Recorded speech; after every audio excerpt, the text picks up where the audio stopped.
প্রতিটি শীতে একটি হরিণের শিং জ্বলে ওঠে রূপালি আলোয়।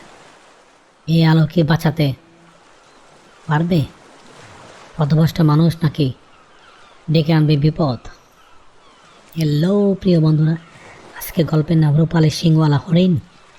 শীতের বন আর নীরব আলোয় উত্তরে এক বিস্তৃত অরণ্য ছিল, যার নাম শুভ্র বন।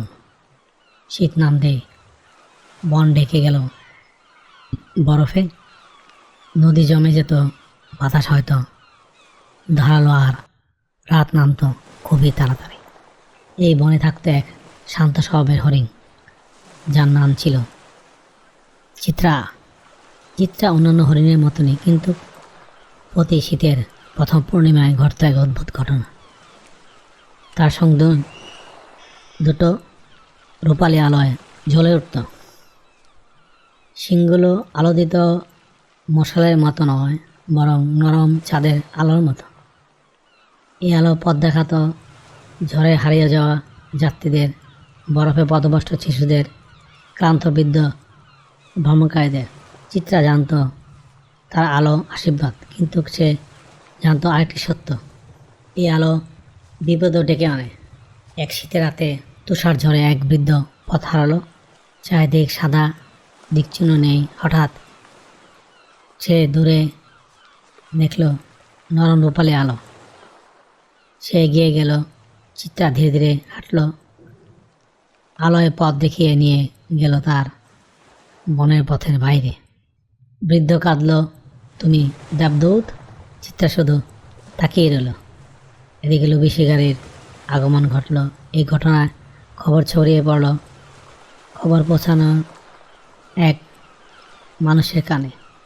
তার নাম কালো শিকারী। সে বলল, রূপালি শিং বিক্রি করলে আমি ধনী হব। তার চোখে ছিল লোভ, কিন্তু হৃদয়ে ছিল না দয়া। চিত্রা বাতাসের বার্তা পেতে লাগলো। গাছ ফিসফিস করলো, পাখি সতর্ক করলো, মানুষ আসছে। চিত্রা বুঝল, এখন আলো দেখানো আর লুকিয়ে থাকা দুটোই করতে হবে। খরগোশ গর্ত দেখালো, নেকড়া চারিদিকে পাহাড়ি লাগলো, পেঁচা রাতের খবর দিয়ে গেল। শুভ্রবন এক হয়ে গেল। চিত্রা শিখল, বরফের নিচে মাথা রাখলে আলো ম্লান হয়, গাছের ছায়া দাঁড়ালে ঝলক কমে। সে আলো লুকিয়ে চলতে লাগলো। এক রাতে চিত্রা লুকিয়েছিল। হঠাৎ সে শুনল এক শিশুর কান্না। ঝড় আটকে পড়েছে এক মাতা ও শিশু। চিত্রা থমকে গেল। আমি লুকাবো নাকি আলো দেব? চিত্রা ধীরে ধীরে বেরিয়ে এলো। তার শিং উজ্জ্বল হয়ে উঠল। সে জানত এতে শিকারী দেখতে পাবে। তবু সে আলো ছড়িয়ে দিল। মা ও শিশু আলো দেখে পথ পেল। তারা এই যাত্রায় বেঁচে গেল।